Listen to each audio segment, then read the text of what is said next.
Today, we're looking at the two premier manufacturers from Japan, Yamaha and Kawai, and we'll be looking at their flagship models and their hybrid lines, the Yamaha N3X and the Kawai NV10S. Stick around, these are both incredible instruments. We're going to play them and listen to their incredible piano sound engine, and then we'll be talking about the features which make them unique and which one might be better.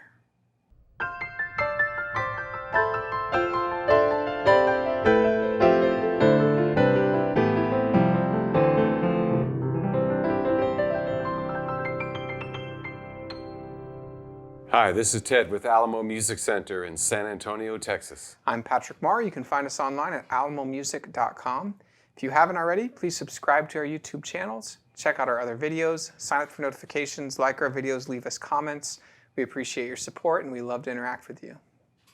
This was fun to compare these two. Hybrid technology. Remember when the first Prius came out and everyone was like, hybrids. It's the future is now, old man, right? Gas and electric. And yeah, they were like, this is the future. We're going to like figure out a way to combine technology and the old world. Yeah, but even that word hybrid in piano has changed in the last 3 years, because maybe 4 years, because hybrid was just a mix of an acoustic piano action with a digital sound and no soundboard and blah, blah, blah. Now hybrid includes, well, we don't have a speaker. We're using a soundboard like a real piano when we're putting transducers on it.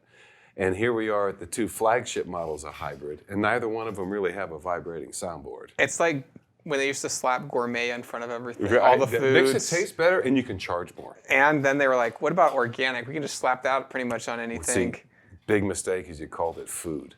You want to charge more, it's cuisine. It's cuisine. So you see these fancy words, and like you said, hybrid has had a transformative... Back to the original almost. It's like we're trying to make an artificial piano that uses all the original kind of stuff. They're trying to bridge the gap of all things digital and all things acoustic, and where it falls, some people can call... I saw something the other day, it was like hybrid piano keys, and there were the wood sides on a plastic key, and so it's like, you can throw the word around, but in this context, I believe this is probably what most people think about when they think about a hybrid instrument. They think of a digital sound with acoustic properties, like an acoustic action in the terms of this piano. And I think the manufacturers, when they're coming out with that, is like, let's just not make it regular. Let's make a bold statement. Let's make it look like something new.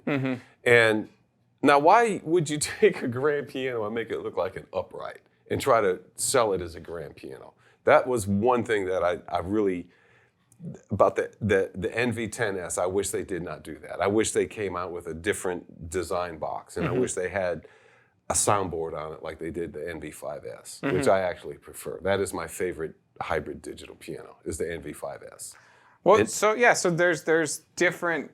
There's different ideas and philosophies, but what's great about the N3X that I liked from the beginning is they made a magnificent, unique looking, brand new instrument that filled its function to replace a grand piano. So the Yamaha N3X. The Yamaha N3X, I like that concept, I like that design. Now on Kawai, the NV10S, I like the fact that they took the front end, or where the player sits on a grand piano, and from a certain spot, if you take a picture of someone sitting at one, it looks like they'd be sitting at a grand piano. But you move just a little bit more over and you can see it almost looks like it has a side like an upright. And I think, what I've read about on the NV10S is they were trying to have a grand piano accessibility, because hybrid technology is all about accessibility. They're trying to give you the accessibility in anywhere. So whether you're in an office, you can play on a whether you're in an apartment, whether you're, they wanted to offer it and not, this is... Not footprint a grand piano. Yeah, if you have money for a grand piano, go buy a grand piano is what they're saying, basically. And Yamaha, they've created 4 or 5 hybrid pianos, whether it's the NU1X, the N1X, the N2, the N3X, that are different sizes. And the N3X is the biggest. It's got this big roundabout, it looks like a baby grand piano. It's a little bit smaller, so they are conscientious of the sizing. But really, the main reason someone's going to pick one or the other of these is probably not the look. No. And it's usually going to have to do with how it responds to them, how it sounds to them, and which one speaks to them really. And it's today we're looking at the NV10S because that is a 2022 release. I think they announced it at the end of 2021, replacing the predecessor, the NV10. They did a new interface on the left side. It's always had that touchscreen, but they updated it, and then they also updated the way that the speaker system works, right, and the array of the speaker system. And both of these companies have planned a lot of research and development right, into where they're placing their speakers, how it's responding, and Kawai is putting a lot of their efforts has been making the best action they can for whatever instrument that they Well, make. they have that grand piano action in there, and they have the composite hammers that they put on there. So those things are balanced exactly like a grand piano. And it is a great playing digital piano. And it's probably one of my favorite playing ones. I prefer the NV5S because I really love that soundboard in the back. That does something to really make the instrument sound more like a piano in a room. But again, what you're saying, like if you're a dentist and you wanted to put a grand piano action in your office, and I say that because there's a guy that bought one for that purpose. The NV10S is a nice deal because it's just like the action is the end of where the piano player sits. It's like it's almost a grand piano up against the wall without the harp sticking out. And we're going to play these in a second, but the action is so different between the N3X and the NV10S. Right. It's I think almost two very different approaches to making a great grand piano action. The N3X to me feels like you're really trying to play into it. The NV10 kind of seamlessly kind of flows with you, which is kind of cool. It's a lot more fluid. And so that's I think going to be a player touch thing. Hey, which one would you rather have? And so let's take a listen. We're going to listen to the CFX, the Bosendorfer. We're going to listen to the SKEX from Kawai and their EX model. Now, I wanted to mention that these were recorded just from direct output, so we're just really doing a sound card comparison. There wasn't a microphone test. And I mean, how did you think that these things would compare if we had like a microphone test? Again, I think it has to do with where you would line up the microphones. They're both are created to like fill a space. They do fill a room. I mean, they fill that's a huge. So the wattage difference on it is what? Well, there's like 55 watts difference. The Yamaha N3X has a total of 15 speakers at 185 watts, and the Kawai NV10S has 130 watts, but only 7 speakers. And they do have a bit of a resonating box. Both instruments do. They have a type of a box that resonates, designed to push the bass sound. Okay, well, so let's take a listen. We're both going to play each of them. We'll come back and we'll talk about some of the other features that separate the NV10S and the N3X.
All right, Patrick, which one did you like better?